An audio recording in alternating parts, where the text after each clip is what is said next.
trains are connected to everything. Welcome back to Driving Disruption.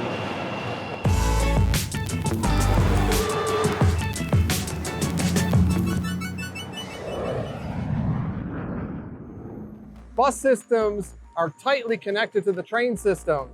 Typically, trains bring people from farther away, and buses help to connect to that last mile. When buses and trains are connected but not synchronized, oftentimes the users have to wait as they shift from one mode of transportation to the other. This is where technology can help to not only connect the systems, but also synchronize them, ultimately reducing commute time, increasing usage, and ultimately lowering the carbon footprint of the entire transportation system. So what's the global effect of rideshare?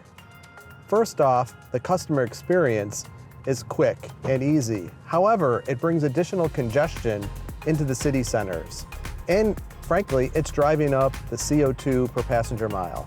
But when we put these systems together and work to optimize the last mile, we can drive CO2 emissions down.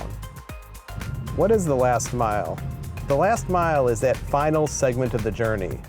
It may start on a commuter train and then go to a subway, and then you need that last section to get to your place of work or to your home.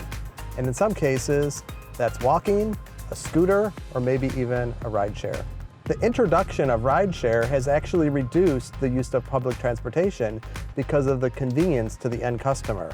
What we want to do is coordinate the last mile so that we can take public transportation and then use the convenience of rideshare for that very last section of your trip. All modes of transportation are connected, even boats. Boats are critical to our transportation network, just as all the other modes are, all combining for a multimodal transportation system that allows us to reduce our carbon footprint and make our lives easier every day.